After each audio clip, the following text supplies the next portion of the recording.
أعوذ بالله من الشيطان الرجيم. بسم الله الرحمن الرحيم. السلام عليكم ورحمة الله تعالى وبركاته.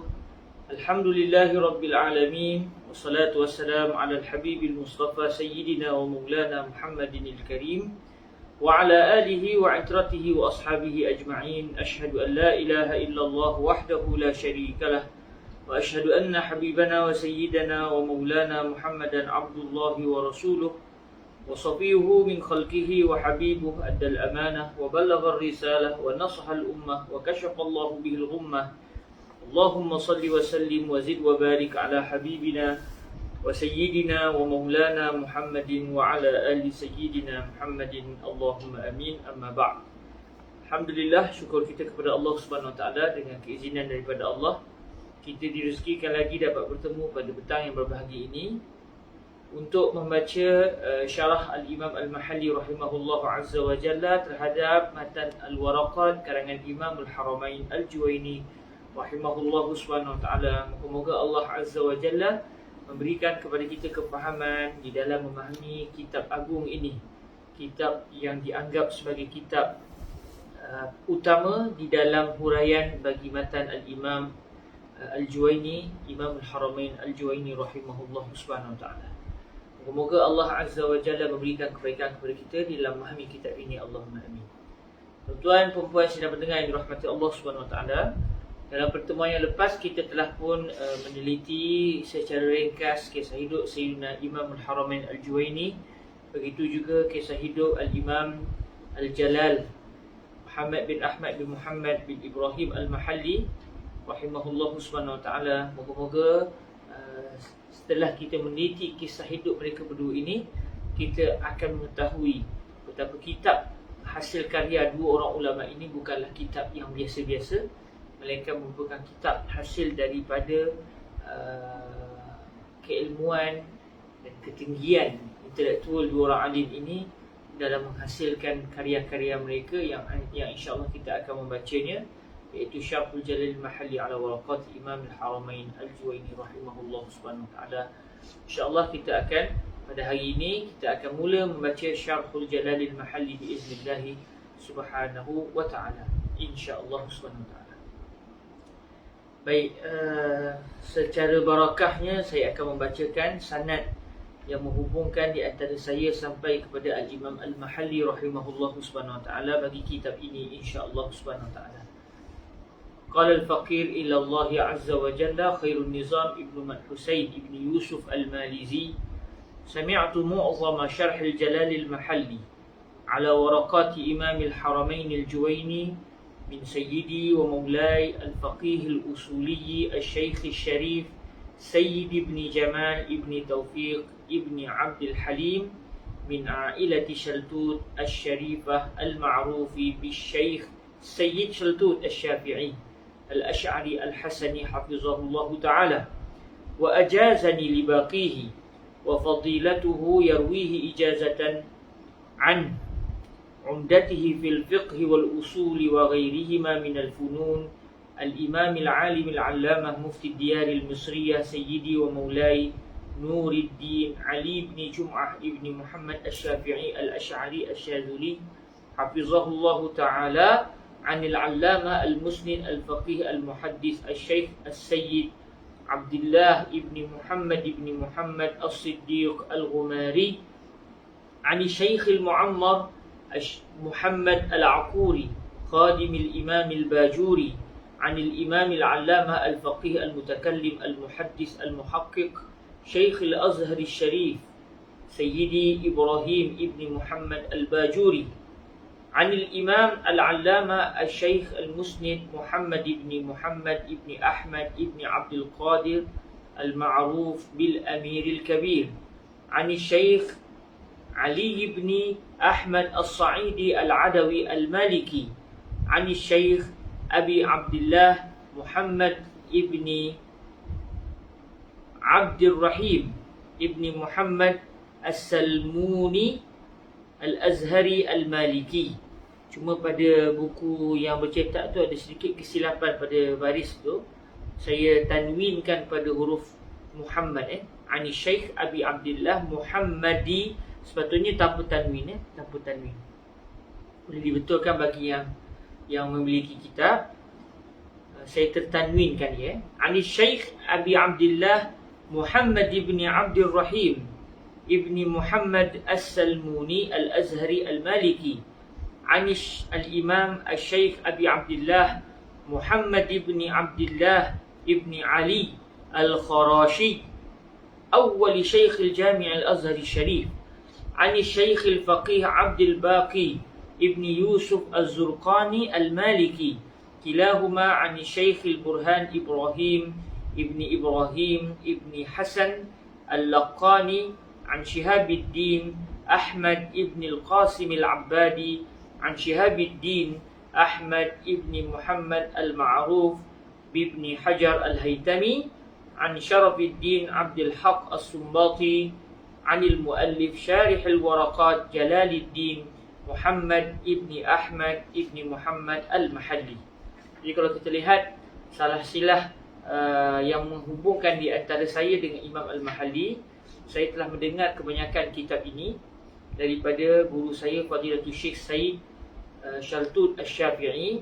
Manakala Syekh Said bin Shaltut telah meriwayatkan kitab ini daripada guru beliau dan guru kami semua Fadilatul Syekh Ali bin Jum'ah. Fadilatul Syekh Ali telah meriwayatkan kitab ini daripada guru beliau Syekh Abdullah ibn Muhammad As-Siddiq Al-Ghumari. Manakala Syekh Abdullah meriwayatkan kitab ini daripada Syekh Muhammad Al-Aquri. Syekh Muhammad Al-Aquri meriwayatkan kitab ini daripada ulama besar dalam mazhab Imam Asy-Syafi'i kita. Tak ada suara. Tak ada suara.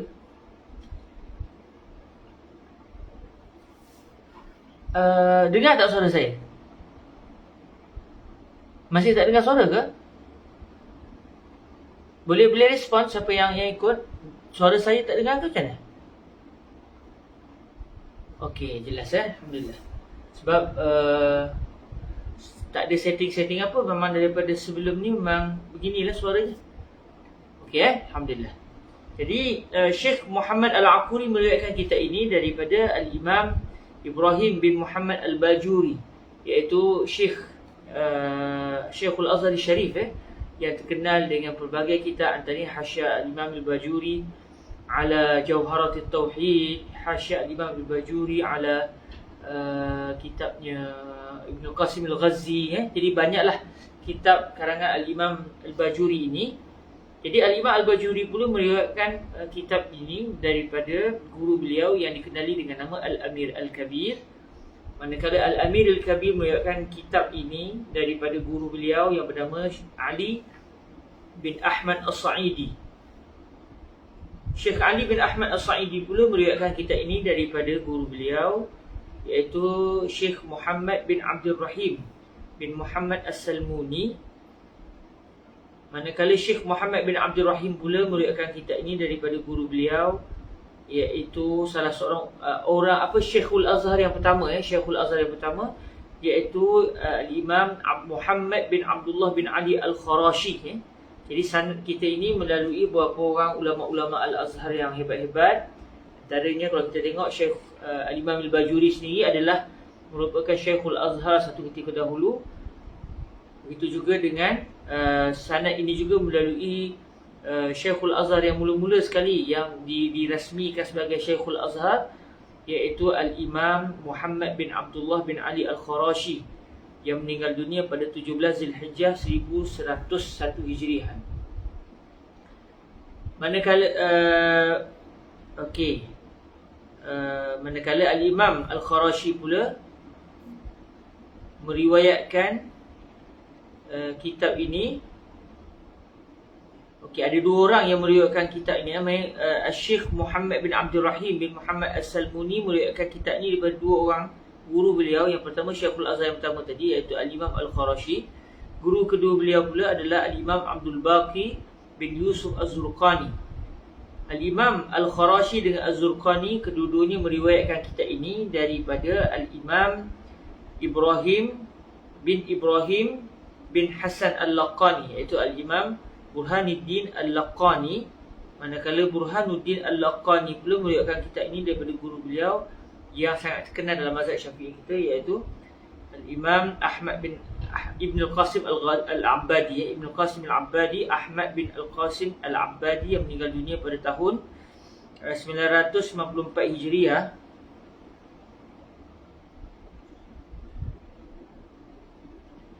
Manakala Ibn Al-Qasim Al-Abbadi pula meriwayatkan kitab ini daripada juga ulama besar dalam mazhab Imam Syafi'i, iaitu Ahmad bin Muhammad, yang lebih dikenali dengan gelaran Ibni Hajar Al-Haytami. Ada dua orang, Ibn Hajar Al-Asqalani, seorang lagi Ibn Hajar Al-Haytami. Imam Ibn Hajar Al-Haytami meriwayatkan kitab ini pula daripada guru beliau Abdul Haq As-Sumbati. Manakala Abdul Haq As-Sumbati adalah orang yang meriwayatkan langsung kitab ini daripada guru beliau, yang juga merupakan pengarang kitab ini, iaitu Al-Imam Jalaluddin Muhammad bin Ahmad bin Ali Al-Mahalli. Jadi kalau kita lihat yang menghubungkan antara saya dengan Imam Al-Mahalli, menerusi salasilah ilmu sambung menyambung sampai kepada guru saya Fadilatul Syekh Said bin Syaltu Asy-Syafi'i. Saya ambil daripada Syekh Said seorang, Syekh Said ambil daripada Syekh Ali ambil daripada Syekh Abdullah Al-Ghumari, Syekh Abdullah ambil daripada Syekh Muhammad Al-Aquri, Syekh Muhammad Al-Aqari ambil daripada Imam Al-Bajuri, 5 orang dah. Imam Bajuri ambil daripada Al-Amir Al-Kabir, 6 orang. Al-Amir Al-Kabir ambil daripada guru beliau As-Sa'idi, Ali As-Sa'idi, dah 7 orang. 7 orang. Manakala As-Sa'idi ambil daripada Imam As-Salmuni, 8. Imam Salmuni ambil daripada 2 orang guru beliau lah. Kita kata jadi satu lapis juga lah, iaitu Al-Imam Al-Qarashi dan juga Al-Imam Az-Zurqani. Jadi dah berapa tadi? 9 9 dah. 9, 1, 2, 3, 4, 5, 6, 7, 8. Okey, 9 generasi dah. Manakala 2 orang alim ni meriwayatkan daripada Al-Imam Ibrahim Al-Laqani dah 10. Al-Laqani diriwayatkan daripada Ibn Qasim Al-Abbadi 11. Ibn Qasim Al-Abbadi ambil daripada Ibn Hajar Al-Haytami 12. 12 campur dengan Al-Imam Abdul Haq Musa 13. Jadi 13 generasi yang telah menyambung telah menyambung kitab ini sampai kepada kita ni. Alhamdulillah. 1, 2, 3, 4, 5, 6, 7, 8, 9, 10, 11, 12. Ada 13 generasi. Al-Fatihah untuk Imam Al-Haramain, begitu juga kepada Imam Al-Mahalli serta seluruh para ulama yang disebutkan namanya tadi dan juga yang tidak disebutkan namanya telah menyambungkan kitab ini sehingga sampai kepada kita. Al-Fatihah. A'udzubillahi minasyaitonirrajim. Bismillahirrahmanirrahim. Alhamdulillahi rabbil alamin. Ar-Rahmanir-Rahim, Maliki Yawmiddin. Iyyaka na'budu wa iyyaka nasta'in. Ihdinas siratal mustaqim. Siratal ladzina an'amta 'alaihim ghairil maghdubi 'alaihim waladdallin. Amin. Bismillahirrahmanirrahim. Alhamdulillah wassalatu wassalamu 'alal habibil mustafa Sayyidina wa maulana Muhammadir Rasulillah wa ala alihi wa itratihi wa ashabihi wa man walah. Amma ba'du, bi isnadina al-muttasil ila Sayyidina al-Imam Jalaluddin Muhammad ibni Ahmad ibni Muhammad ibni Ibrahim al-Mahalli al-mutawaffa fi awal Muharram sanata 64 wa 800 min hijratir Rasul sallallahu alaihi wa alihi wasallam rahimahullah azza wa jalla wa nafa'ana Allah bi ulumihi wa ulumi masyayikhihi wa talamizatihi wa qurra'i musannafatihi wa syurrahiha Allahumma amin. Qala rahimahullah azza wa jalla, bismillahirrahmanirrahim. Hadhihi waraqatun qalilatun tashtamilu ala ma'rifati fusulin min usulil fiqhi yantafi'u biha al-mubtadi wa ghayruhu. وذلك أي لفظ أصول الفقه مؤلف من جزئين مفردين أحدهما أصول والآخر الفقه من الإفراد مقابل التركيب لا الجمع والمؤلف يعرف بمعرفة ما ألف منه. Sekarang kita mula masuk di dalam kitab Imam Al-Mahalli, iaitu kitab yang menghuraikan matan Al-Waraqat. Jadi kita akan mula masuk di dalam kitab ini, dan kita sekarang berada di mukaddimah bagi kitab Al-Waraqat dan yang melalui huraian Imam Al-Mahalli rahimahullahu azza wa jalla. Jadi kalau kita lihat dalam buku ini, saya tandakan matan Waraqat di atas sekali. Di bahagian atas ni adalah matan Waraqat, kemudian di bahagian bawah itu yang dalam kurungan berwarna merah itu adalah matan Waraqat, manakala yang tidak berada dalam kurungan yang berwarna hitam pula adalah huraian Imam Al-Mahalli rahimahullahu azza wa jalla. Jadi di sini kita dapat tahu bahawa Imam Al-Haramain Al-Juwaini memulakan kitab beliau dengan ucapan Bismillahirrahmanirrahim.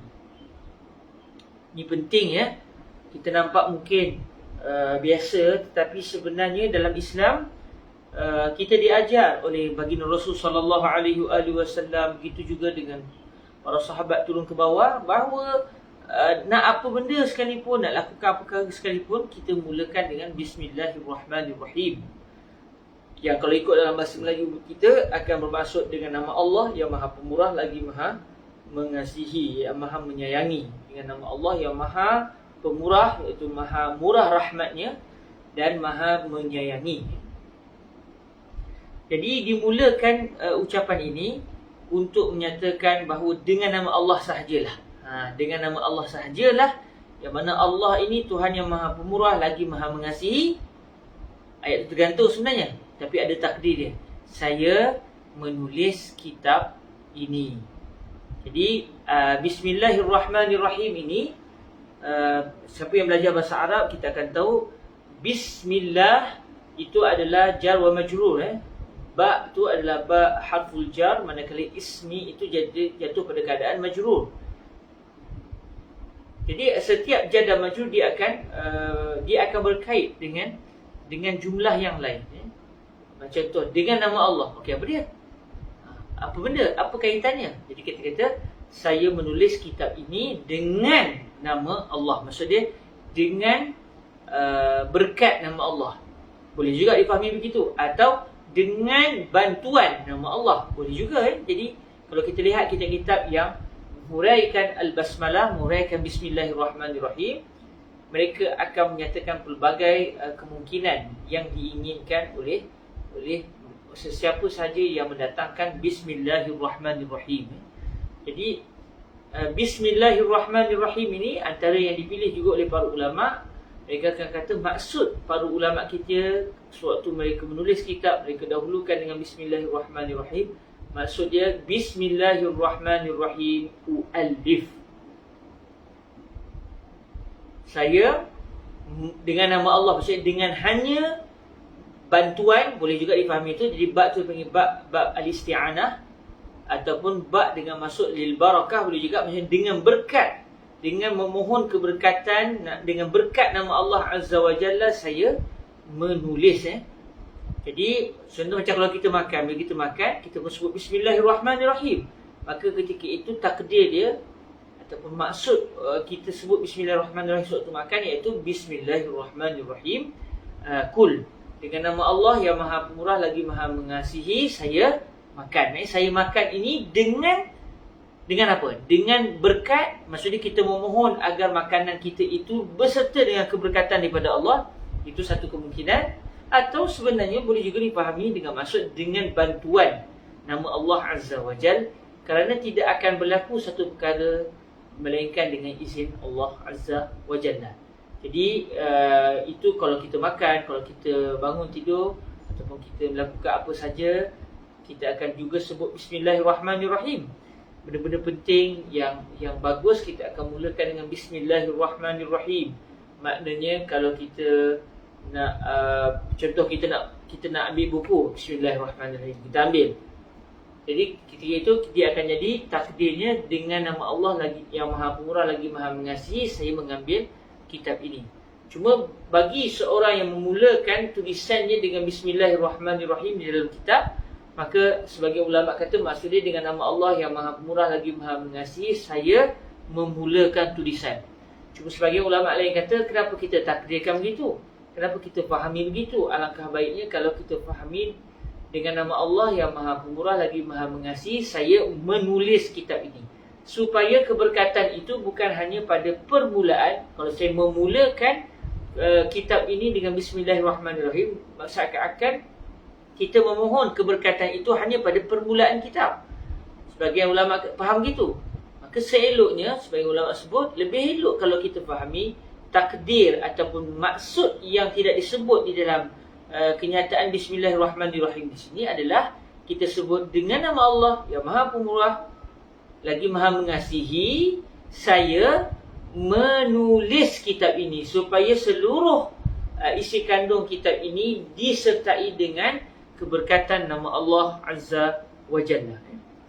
Jadi sebab itu sebagai ulama sebut Bismillahirrahmanirrahim, ai u'allif, saya menulis dengan nama Allah, saya dengan nama Allah lagi Maha Pemurah lagi yang Maha Pemurah lagi Maha Mengasihi, saya menulis kitab ini. Okey. Kenapa kita ataupun para ulama kita bila menghasilkan karya mereka akan mulakan dengan Bismillahirrahmanirrahim? Sebagian para guru menyatakan ini adalah kerana mengikut cara Al-Quranul Karim. Sebab kalau kita lihat dalam Al-Quranul Karim, ayat Al-Quran turun kepada Nabi SAW dalam tempoh 23 tahun, 10 tahun di Mekah, 13 tahun di Al-Madinah. Dalam tempoh yang lama itu, kalau kita lihat ayat Al-Quran yang turun kepada baginda Nabi tidaklah mengikut susunan ayat-ayat Al-Quran yang kita lihat di dalam mushaf pada hari ini. Yang menyusun ayat Al-Quran mengikut susunan yang kita lihat dalam Al-Quran, mula dengan surah Al-Fatihah, disambung dengan surah Al-Baqarah, ayat pertama, ayat kedua, ayat ketiga, habis surah Al-Baqarah disambung dengan surah Ali Imran, habis surah Ali Imran disambung dengan surah An-Nisa, begitulah seterusnya sampailah surah terakhir dalam tulisan dalam mushaf iaitu surah An-Nas. Kalau kita lihat ayat ini ataupun susunan ayat ini adalah berdasarkan apa yang telah diminta oleh Sayyidina Jibril alaihissalam kepada baginda Rasul sallallahu alaihi wasallam. Kerana ayat yang turun kepada baginda Nabi tidak mengikut susunan ayat-ayat Al-Quran di dalam mushaf. Sebab contoh ayat mula-mula turun kepada baginda Nabi adalah Iqra' bismi rabbikal ladzi khalaq. Ini surah yang dah terkebelakang, surah Al-Alaq. Jadi kalau kita tengok susunan yang telah diminta oleh Sayyidina Jibril dan akhirnya Al-Quran pada hari ini adalah berdasarkan apa yang disuruh oleh Sayyidina Jibril kepada baginda Rasul sallallahu alaihi wasallam. Maksud dia, ia adalah daripada Allah Azza wa Jalla. Allah yang meminta perkara itu. Sebab Sayyidina Jibril bukannya menyatakan pendapat peribadi beliau. Sebaliknya, apa yang disebut oleh Sayyidina Jibril itu adalah berdasarkan firman Allah SWT dan juga apa yang Allah Ta'ala perintahkan ke hadrat baginda Nabi Muhammad sallallahu alaihi wasallam. Jadi kita lihat Al-Quran pada hari ini, surah yang mula-mula adalah surah Al-Fatihah. Dan kalau kita lihat dalam surah Al-Fatihah, ayat yang mula-mula disebut dalam surah Al-Fatihah adalah ayat pertama yang berbunyi Bismillahirrahmanirrahim. Barulah ayat kedua Alhamdulillahirabbilalamin. Sampailah selesai ayat yang ketujuh daripada surah Al-Fatihah. Jadi kata para ulama, kita menulis, para ulama kita memulakan tulisan mereka, memulakan karya mereka dengan menyebut Bismillahirrahmanirrahim adalah kerana berdasarkan cara dan juga gaya Al-Quranul Karim. Yang Al-Quranul Karim itu dimulakan dengan surah Al-Fatihah dan ayat mula-mula surah Al-Fatihah adalah Bismillahirrahmanirrahim. Untuk menunjukkan bahawa kita perlukan bantuan Allah, kita perlu kepada kasih sayang Allah. Tak akan berlaku satu benda kalau tidak diizinkan Allah. Jadi apa-apa pun dalam hidup kita ini kita mulakan dengan Bismillahirrahmanirrahim sebagai tanda pasrah kita kepada Allah, sebagai tanda pengakuan betapa lemahnya kita yang kita memerlukan Allah Azza wa Jalla. Yang kedua, kata para ulama, selain daripada kerana mengikut gaya Al-Quranul Karim, para ulama kita juga memulakan tulisan mereka dengan Bismillahirrahmanirrahim kerana memang ada permintaan dan juga gesaan daripada Sayyidina Rasulullah sallallahu alaihi wa alihi wasallam. Kerana dalam sebahagian hadis Rasulullah sallallahu alaihi wa alihi wasallam bersabda, kullu amrin dhi balin la yubda'u fihi bi bismillahirrahmanirrahim fahuwa abtar, wa fi riwayah aqta', wa fi riwayah ajzam. Maksud dia, Nabi alaihi salatu wasallam bersabda, semua urusan, kullu amrin, semua urusan dhi bal, yang memiliki, asal pada bal ni maksud dia fikr, semua benda yang perlukan kepada pemikiran. Maksud dia semua benda penting, kata para ulama. Maksud dia zu ahammiyah, semua benda penting di sisi syarak. Maksud dia kalau kita nak buat benda yang haram, tak boleh baca bismillah, sebab benda haram tidak dianggap sebagai satu benda penting, bahkan benda yang ditegah oleh syariat.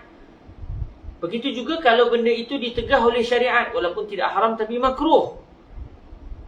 Buat satu benda yang makruh, buat satu perbuatan yang makruh, maka tak bolehlah kita memulakan perbuatan yang makruh dengan menyebut Bismillahirrahmanirrahim.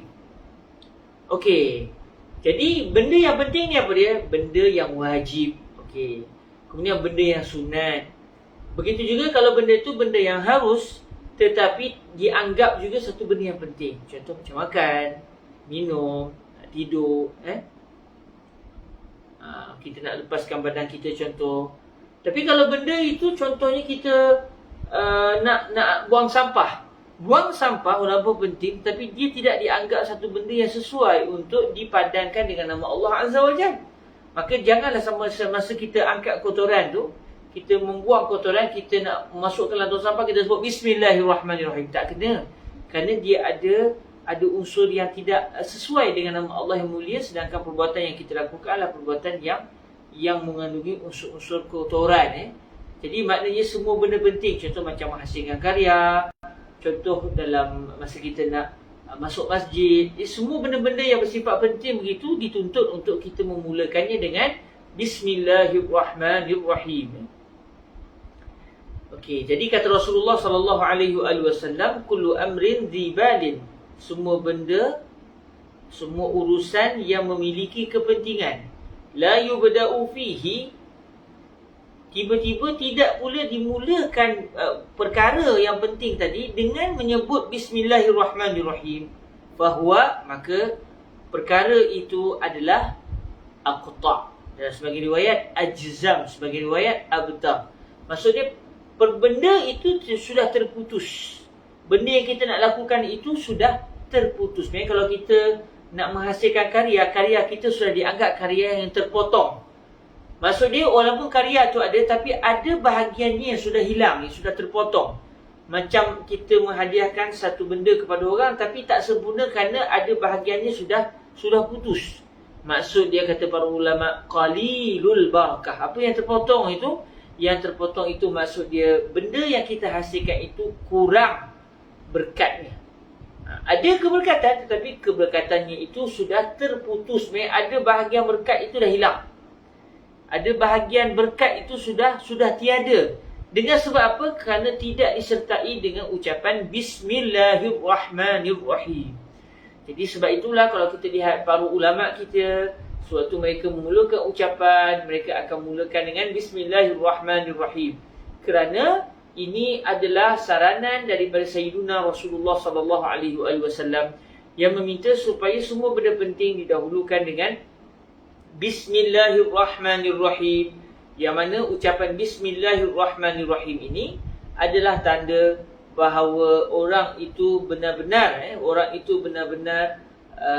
meletakkan dirinya itu bertawakal kepada Allah, memohon kepada Allah, menyerahkan segala keputusan kepada Allah. Sebab tu Bismillahirrahmanirrahim adalah satu perkara yang sangat besar, kerana itu tanda dan satu keyakinan, satu pengiktirafan daripada kita yang lemah bahawa kita sangat bergantung harap kepada Allah Azza wa jal. Jadi sebab itu kalau kita lihat para ulama kita ketika menulis ke, ketika berucap ke, ketika nak buat apa saja perkara penting, mereka akan mulakan dengan Bismillahirrahmanirrahim. Cuma ada juga para ulama yang tidak memulakan kitab mereka dengan Bismillahirrahmanirrahim. Contoh yang paling ketara sekali adalah Al-Imam Al-Bukhari radhiyallahu ta'ala anhu. Kalau kita buka dalam Sahih Al-Bukhari, tidak ada Bismillahirrahmanirrahim pada awal Sahih Al-Bukhari. Cuma biasa kalau tuan-tuan tengok manuskrip, biasanya adalah Bismillahirrahmanirrahim. Tapi Bismillahirrahmanirrahim itu setelah dikaji, rupa-rupanya ia bukan tulisan asal Imam Al-Bukhari. Sebaliknya, Bismillahirrahmanirrahim yang didatangkan oleh mereka yang menyalin Sahih Al-Imam Al-Bukhari. Ini banyak juga berlaku dalam banyak manuskrip. Kadang-kadang pengarang asal tak tulis Bismillah. Lalu ketika orang menyalin kitab, mereka biasanya salin dengan mereka juga menulis mukadimah mereka sendiri sebelum mereka menulis ataupun menyalin teks asal pengarang sesuatu kitab. Jadi bila dirujuk dalam Sahih Al-Bukhari, setelah dikaji, Imam Al-Bukhari radhiyallahu ta'ala anhu tidak memulakan kitab beliau dengan mengucapkan Bismillahirrahmanirrahim. Lalu adakah Imam Al-Bukhari radhiyallahu ta'ala anhu tidak tahu hadis yang berbunyi kullu amrin zibalin la yubda'u fihi bi Bismillahirrahmanirrahim fahuwa akhta'. Jadi ini antara mungkin persoalan yang bakal difikirkan oleh kita setelah kita dengar betapa pentingnya Bismillahirrahmanirrahim. Maka mengapa pula Imam Al-Bukhari tidak mendatangkan kitab beliau dengan Bismillahirrahmanirrahim? Jadi ketika ini timbul persoalan, maka persoalan itu akan memerlukan kepada jawapan. Maka para ulama kita dalam nak menjawab persoalan yang diandaikan ini juga mengajar kepada kita supaya hendaklah apabila kita ditimbulkan suatu soalan dan perlukan kepada jawapan, kalaulah jawapan itu mempunyai pelbagai kita boleh fikirkan pelbagai jawapan, tapi pastikan jawapan kita itu layak pada kedudukan seorang ulama yang tinggi di sisi Allah Azza wa Jal. Sebab kalau kita tanya soalan tadi, kenapa Imam Bukhari tak tulis Bismillahirrahmanirrahim? Okey, datangkan kemungkinan. Banyak je kemungkinan. Antaranya Imam Bukhari tak nak baca bismillah. Saya saja tak nak baca bismillah. Contoh, itu satu kemungkinan yang juga secara akalnya tak mustahil. Atau mungkin Imam Bukhari terlupa tulis. Itu juga salah satu kemungkinan yang lain. Namun kemungkinan pertama dan juga kedua ini tidak kena dengan ketokohan dan kepribadian Al-Imam Al-Bukhari. Kalau saya, ya mungkin masa tulis kitab kelang kabut nak cepat tak tulis bismillah. Mungkin. Tetapi bagi susuk tubuh yang hebat seperti Al-Imam Al-Bukhari radhiyallahu ta'ala anhu ardahu, tidak sesuai untuk kita mengandaikan inilah sebab mengapa Imam Al-Bukhari tidak mendatangkan bismillah dalam kitab beliau. Jadi para ulama kita ketika menjawab persoalan ini pun sudah mengajar kepada kita betapa letakkan seseorang itu pada kedudukannya. Letakkan seseorang itu pada kedudukannya. Dan ini juga berlaku apabila kita membaca hadis-hadis Rasulullah sallallahu alaihi wasallam, yang kadang-kadang kita baca hadis tu kita timbul soalan, kenapa jadi begitu? Macam tak kena dengan ketinggian kedudukan para nabi dan para rasul ataupun para sahabat sendiri. Jadi ketika itulah para ulama akan menyatakan kemungkinan-kemungkinan mengapa perkara itu berlaku, tetapi layak dan kena dengan kedudukan para nabi dan para rasul serta para sahabat. Ambil contoh yang mudah. Kalau kita bacalah hadis, kita akan bertemu dengan kisah bagaimana Nabi Allah Musa alaihi salam pernah menumbuk muka malaikat maut, malakul maut. Ataupun sebahagian orang menyatakan malaikat maut ni namanya Israel. Israel ni bukan daripada kalimah Arab sebenarnya. Kalimah Israel ini diambil daripada kitab-kitab lama. Kitab-kitab dipanggil sebagai diambil pada sumber-sumber Israiliyat. Iaitu nama ini kita tidak dijumpai dalam Al-Quran, juga tidak disebut oleh baginda Nabi SAW, tetapi ada disebut dalam kitab-kitab golongan Kristian dan juga Yahudi satu ketika dahulu yang menyatakan bahawa nama bagi malaikat maut adalah Israel. Jadi boleh ke guna? Tak ada masalah. Selagi tidak bercanggah dengan syariat, tak ada masalah. Cuma betul ke nama dia Israel? Atau nama yang lain, ia mungkin betul, mungkin salah. Sebab apabila sumber-sumber daripada Ahlul Kitab ataupun dipanggil sebagai Israiliyat, ada 3 pendekatan kita, ada 3 prinsip yang diajar oleh para ulama kita. Sebarang kenyataan-kenyataan daripada golongan Ahlul Kitab dan juga Kristian yang bercanggah dengan apa yang telah disebutkan oleh Allah dan juga Nabi SAW, maka ia tertolak. Contoh Allah Ta'ala sebut dalam Al-Quran, la ta'khudhuhu sinatun wala naum. Allah SWT itu tidak langsung dihinggapi dengan mengantuk, juga tidak dihinggapi dengan tidur. Maksudnya Allah tidak pernah mengantuk, Allah tidak pernah tertidur. Tiba-tiba kalau kita buka dalam Old Testament, dalam Taurah yang didakwa ia sebagai Taurah, disebut bahawa Allah Azza wa Jalla setelah menciptakan langit dan bumi, akhirnya Allah Ta'ala keletihan. Lalu Allah berehat pada hari yang ke-7. Berehat pada hari yang ke-7. Setelah Allah menciptakan langit dan bumi dalam masa 6 hari, siap semua, hari ke-7 Allah Ta'ala letih, lalu Allah pun tidur. Jadi ini sumber juga daripada golongan Kristian juga Yahudi, tetapi ia bercanggah dengan akidah kaum muslimin. Maka kenyataan seperti ini tidaklah ditolak. Satu, sekiranya kenyataan yang disebut oleh Alkitab itu kena pula dengan Al-Quran juga hadis. Contoh kisah yang disebut dalam Taurat juga Injil menyatakan bahawa langit dan bumi itu dicipta dalam masa 6 hari. Cuma hari itu macam mana? Ulanglah ada pelbagai penafsiran. Cuma saya nak bawanya, disebut dalam Taurat dan juga Injil bahawa langit dan bumi, alam ini dicipta dalam tempoh 6 hari. Dan ia kena dengan apa yang disebut oleh Al-Quranul Karim. Maka ketika itu kita menerima cerita yang disebut oleh Israiliyat tadi, bukan kerana di Israiliyat, tetapi kerana bertepatan dengan apa yang telah disebut oleh Al-Quran dan juga hadis Rasulullah SAW, yang juga menyatakan perkara yang sama, iaitu langit dan bumi serta alam seluruhnya ini daripada tak ada akhirnya diciptakan oleh Allah Azza wa Jalla dalam masa 6 hari. Cuma adakah 6 hari itu maksud yang kita faham yang 24 jam kali 6, atau sebenarnya hari itu maksudnya hari di sisi Allah Azza wa Jalla yang jumlahnya lebih banyak daripada tempoh 24 jam kali 6. Ada pelbagai pendapat para ulama dalam memahami apa maksud hari. Sebab bila sebut hari, ayyam dalam bahasa fisik tati ayyam, 6 hari ini kalau ikut dalam bahasa Arab 6 siang, 6 siang dicipta dalam masa 6 siang. Siang yang kita faham iaitu start daripada terbit matahari sampai terbenam matahari. Tapi matahari pun ketika itu belum lagi diciptakan. Jadi di sinilah para ulama berbeza pendapat dalam memahami apa maksud 6 hari tersebut. Jadi ini contoh bahawa kalaulah sumber Israiliyat itu kena dengan apa yang dibawa oleh Al-Quran juga hadis, maka kita terima. Kalaulah sumber itu disebut oleh Al-Kitab tetapi tidak pula disebut oleh Al-Quran juga hadis, sama ada memperakuinya atau membatalkannya. Contoh macam nama malaikat maut tadi. Adakah namanya Israel atau namanya lain? Sebab dalam hadis disebut Malakul Maut. Disebut Malakul Maut tanpa disebut Malakul Maut, memang malaikat kematian, tanpa disebut adakah malaikat itu namanya apa. Kalau malaikat yang bagi wahyu sebut-sebut Al-Quran Jibril, ataupun hadis sebut Jibrail kadang-kadangnya. Jadi maknanya sama ada Jibril atau Jibrail memang disebut, selesai masalah. Tapi malaikat maut ni namanya apa? Disebut dalam sumber-sumber Yahudi Israel. Tetapi tidak pula kalimah Israel ini digunakan oleh Al-Quran juga Sayyidina Rasulullah SAW. Jadi adakah ianya benar atau tidak? Kita dengar, tapi dalam masa sama kita tidak beriman dengannya. Kerana mungkin betul, mungkin salah. Mungkin memang malaikat maut ini namanya Israel.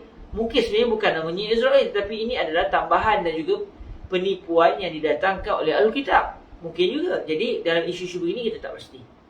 Jadi kalau kita nak cerita tak masalah. Tapi adakah ia benar ataupun tidak? Ia mungkin benar, ia mungkin salah.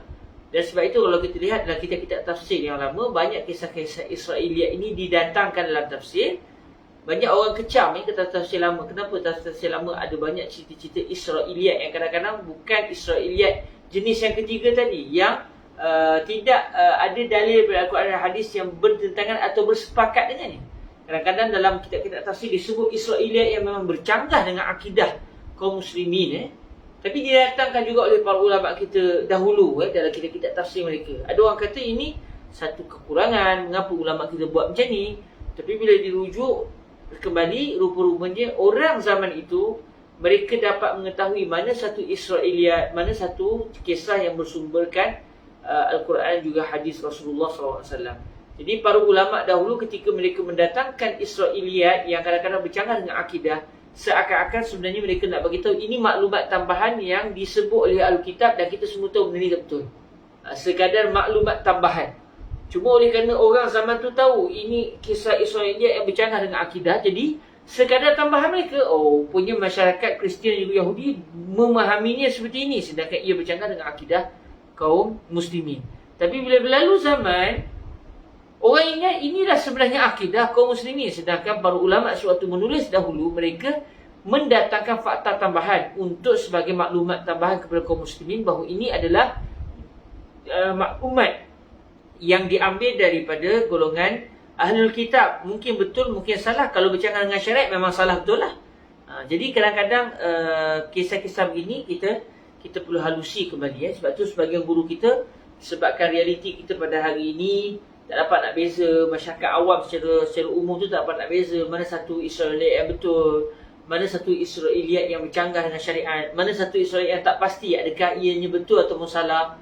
Jadi sebagian ulama tidak menggalakkan kita membaca tafsir tafsir para ulama silam, kerana mungkin boleh menyebabkan yang membaca kalau tak dipandu dengan guru akan menyebabkan mereka beranggapan apa yang ditulis itu adalah realiti, sedangkan para ulama sewaktu tulis hanya ingin menyatakan maklumat tambahan yang mungkin betul, mungkin salah 100%, mungkin betul 100%. Jadi kalau kita balik kepada kisah kita tadi, nak ceritanya isu nama malaikat maut tadi. Dan sebenarnya nak cerita balik kepada dalam kita memahami satu perkara, kalau perlukan kepada jawapan, ada pelbagai andaian, maka datangkanlah andaian yang paling sesuai dengan individu yang terbabit.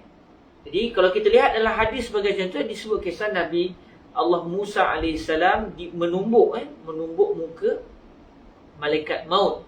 Yang malaikat maut ataupun mungkin namanya Israel sebagaimana dalam sumber-sumber Ahlul Kitab, Allah Ta'ala memerintahkan malaikat maut pergi bertemu dengan Nabi Allah Musa AS dan mengambil nyawa Nabi Musa AS. Cuma para Nabi dan para Rasul, dia special. Mereka adalah isa-isa istimewa, iaitu setiap Nabi dan Rasul sebelum dicabut nyawanya, malaikat akan minta izin terlebih dahulu.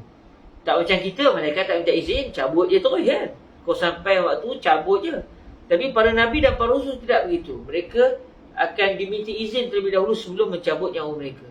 Jadi akhirnya malaikat maut pun datang bertemu dengan Nabi Musa AS dan datang dalam rupa seorang manusia.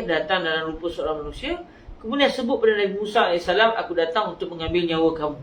Lalu Nabi Musa menumbuk muka malaikat maut yang datang dalam rupa seorang manusia ketika itu. Jadi mengapa Nabi Musa tumbuk muka malaikat maut? Kesianlah malaikat maut, sebab malaikat maut datang dengan arahan Allah Ta'ala. Apakah adakah ini menunjukkan bahawa Nabi Musa tak redha, tak setuju? Nampak kemungkinan itu mungkin boleh keluar daripada pemikiran kita. Tetapi adakah kemungkinan itu sesuai dengan kedudukan Nabi Allah Musa Kalimullah, yang merupakan salah seorang Nabi Ulul Azm, Nabi-Nabi, 5 orang Nabi terhormat di kalangan seluruh para Nabi yang lain? Tak sesuai. Bila tak sesuai, maka jawapan kepada soalan itu memerlukan kemungkinan yang sesuai dengan kedudukan para Nabi dan para Rasul. Lalu akhirnya keluarlah beberapa andaian para ulama, antaranya apa yang disebut oleh guru kami sendiri, Fadilatul Syekh Yusri bin Rushdi Al-Hasani. Kata beliau, Nabi Musa tak tahu itu adalah malaikat maut. Ini juga menunjukkan ada satu kelebihan yang ada pada Rasulullah yang tidak ada pada Nabi-Nabi yang lain. Malaikat bila bertemu dengan Nabi-Nabi, kalau tak memperkenalkan diri mereka bahawa mereka adalah malaikat, Nabi-Nabi mungkin tak tahu. Sebagaimana berlaku pada Nabi Musa dalam kisah tadi, sebagaimana berlaku kepada Nabi Allah Lut AS, sewaktu datang para malaikat dalam rupa lelaki-lelaki muda yang handsome. Sebagaimana berlaku kepada Nabi Allah Ibrahim AS, sewaktu para Nabi datang bertamu di rumah Nabi Ibrahim, Nabi Ibrahim sembelih anak lembu untuk dimakan oleh para tetamu dengan sangkaan bahawa yang datang ni manusia biasa. Lalu para malaikat tak makan. Lalu Nabi Ibrahim risau. Sebab ada orang dulu, kalau datang rumah orang nak buat masalah dengan tuan rumah, kalau tuan rumah bagi makan, dia takkan makan. Sebab dia datang nak cari pasal, dia datang nak bertumbuk, dia datang mungkin nak bunuh tuan rumah. Maka tak patut bagi orang yang datang nak buat masalah. Sebelum buat masalah, ambil pula makanan daripada tuan rumah. Ada jugalah adab orang jahat zaman dulu kan. Orang jahat zaman sekarang datang nak buat masalah, tapi kalau tuan rumah tak tahu, jamu makan dulu kan. Lagi teruk. Okey, jadi kata guru kami Fadilatul Syekh Said bin Shaltul, maafkan saya, Fadilatul Syekh Yusri bin Rushdi Al-Hasani, kemungkinan kisah tumbuk yang berlaku antara Nabi Musa dengan malaikat maut tadi, malaikat maut datang dalam rupa seorang manusia. Lepas tu datang jumpa Nabi Musa, suruh saya datang nak ambil nyawa kamu. Malaikat sebut menyatakan perkara yang betul, datang diperintahkan oleh Allah untuk ambil nyawa Nabi Musa. Nabi Musa faham pula ini adalah orang jahat datang nak bunuh dia. Dan Nabi Musa tak tahu itu adalah malaikat. Lalu demi untuk pertahankan diri, Nabi Musa tumbuk orang tadi sebab orang itu sudah mengancam nyawanya. Jadi nampak tak? Kita bukan padanlah Nabi Musa tumbuk sebab Nabi Musa tak tahu. Memanglah kalau orang datang jumpa kita, saya datang untuk cabut nyawa kamu. Apa yang kita faham? Orang ni datang nak bunuh kita. Orang ni orang jahat. Maka sebelum dia bunuh kita, baik kita hentam dia dulu demi untuk pertahankan diri. Akhirnya jadi lega balik. Jadi begitulah sebarang perkara-perkara yang kalaulah kita baca dan timbul kemungkinan yang pelbagai, pilihlah kemungkinan yang paling kena dan paling cocok dengan para ulama. Balik kepada isu kita tadi, panjang pula kita kesana kesini.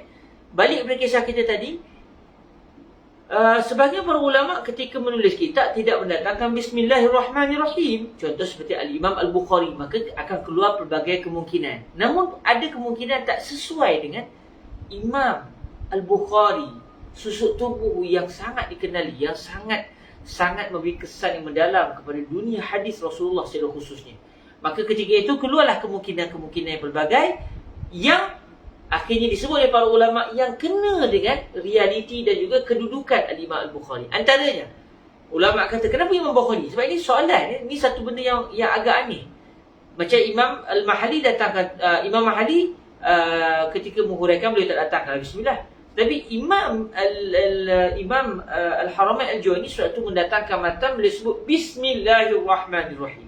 Selesai masalah. Kita pun tahu kenapa Imam Al-Haramain mendatangkan kitab ini dengan memulakan kitabnya dengan Bismillahirrahmanirrahim. Tapi macam Imam Al-Bukhari, kitab hadis Rasulullah, tiba-tiba tak sebut Bismillahirrahmanirrahim. Kenapa?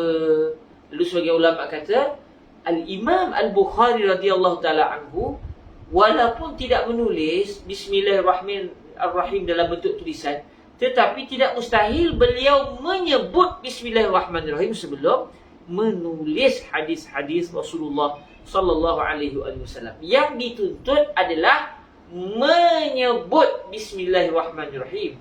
Nabi kata, kullu amrin zibalin la yubda'u fihi bi Bismillahirrahmanirrahim fahuwa abtar. Semua benda penting yang tidak dimulakan dengan Bismillahirrahmanirrahim. Maksudnya apa? Dimulakan dengan ucapan Bismillahirrahmanirrahim. Jadi Al-Imam Al-Bukhari ketika tidak menulis Bismillahirrahmanirrahim, para ulama kata tidak mustahil sama sekali. Bahkan itu sangkaan kuat kita. Imam Bukhari semula tulis hadis, buka kertas kosong nak salin hadis, Bismillahirrahmanirrahim. Nak tulis fitnah, tulis hadis. Jadi ketika itu berlakulah tuntutan Rasulullah sallallahu alaihi wasallam. Jadi Imam Al-Bukhari dianggap tidak menolak atau tidak dianggap sebagai orang yang mengamalkan apa yang dituntut oleh baginda Nabi alaihi wasallam. Cuma beliau tidak menulisnya, sebaliknya beliau mengamalkan secara sebutan ketika itu. Ada juga para ulama yang mengeluarkan kemungkinan yang lain, iaitu kemungkinan yang seterusnya. Kata ulama, tak mustahil juga Al-Imam Al-Bukhari sengaja tidak mendatangkan Bismillahirrahmanirrahim pada awal ucapan beliau secara tulisan untuk menyatakan bahawa hadis yang kita dengar tadi, kullu amrin zibalin la yubda'u fihi bi Bismillahirrahmanirrahim wa huwa aqta', semua benda penting yang tidak didahulukan dengan Bismillahirrahmanirrahim, maka benda itu terputus. Imam Bukhari tak datangkan basmalah pada awal kitab. Kata para ulama sebahagiannya, seakan-akan Imam Al-Bukhari nak bagi tahu hadis itu tidak sampai ke tahap hadis sahih yang beliau letakkan syarat bagi diri beliau sebelum menulis kitab Sahih Al-Imam Al-Bukhari. Maka beliau tak datangkan secara tulisan untuk bagi tahu hadis yang menyatakan kepentingan baca bismillah sebelum nak buat benda-benda penting. Hadis itu tidak sahih di sisi Al-Imam Al-Bukhari. Cuma sebut tak sahih bukan maksud dia kena buang. Ada orang bila sebut hadis ni tak sahih, dia faham hadis ni hadis maudhu'. Tak tentu. Bila hadis itu tidak sahih, mungkin dia hasan, mungkin dia dhaif. Dan bila hadis dhaif sekalipun, kalaulah tidak boleh dijadikan sebagai dalil dalam masalah hukum hakam fiqh, tetapi untuk menggalakkan kita melakukan satu amalan yang amalan itu sudah diketahui hukumnya, iaitu kita panggil dalam istilah fadailul amal, maka tiada masalah. Ia dianggap sebagai satu perkara yang tiada masalah. Okey, jadi kalau orang tanya kita kenapa dalam kitab orang alim diam-diam tidak didatangkan Bismillahirrahmanirrahim, jadi kemungkinan yang biasa disebut oleh para ulama adalah tidak mustahil para ulama tersebut walaupun tidak mendatangkan Bismillahirrahmanirrahim secara tulisan, tetapi mereka mendatangkannya secara ucapan. Okey, itu saja tuan-tuan yang dirahmati Allah SWT. Nampaknya saya bersama dengan tuan-tuan hari ini kita dapat Bismillahirrahmanirrahim saja. Okey, seterusnya majlis akan datang, insya-Allah kita akan masuk kepada hadhihi waraqatun tashtamilu ala ma'rifati usulin min usulil fiqh. Jadi Bismillahirrahmanirrahim yang didatangkan dalam ucapan kita, nak buat apa benda pun kita mulakan, dia ada unsur didikan yang besar, iaitu gantungkanlah dirimu, amalanmu kepada Allah Azza wa Jal, kerana tiada daya dan tiada keupayaan, tiada daya dan tiada upaya melainkan hanya dengan bantuan daripada Allah Azza wa Jal. La haula wa la quwata illa billahil aliyil azim. Tiada daya, tiada upaya melainkan hanya dengan bantuan daripada Allah Azza wa Jal. InsyaAllah dalam pertemuan yang akan datang kita akan masuk kepada perbahasan hadhihi waraqat dan seterusnya, InsyaAllah subhanahu wa ta'ala. Terima kasih semua, dan ada rezeki kita akan bertemu lagi. Aqulu qawli hadza wa astaghfirullah li wa lakum. Assalamualaikum warahmatullahi wabarakatuh. Kita tangguhkan majlis kita dengan sama-sama berselawat ke hadrat baginda Rasulullah sallallahu alaihi wa alihi wasallam. Allahumma salli afdala salatin ala as'adi makhluqatika sayyidina Muhammadin wa ala alihi wa sahbihi wa sallim adada ma'lumatika wa midada kalimatika kullama zakaraka dzakiruna wa ghafala an zikrihil ghafilun. Allahumma salli afdala salatin ala as'adi makhluqatika sayyidina Muhammadin wa ala alihi wa sahbihi wa sallim adada ma'lumatika wa midada kalimatika kullama ذكرك الذاكرون وغفل عن ذكره الغافلون.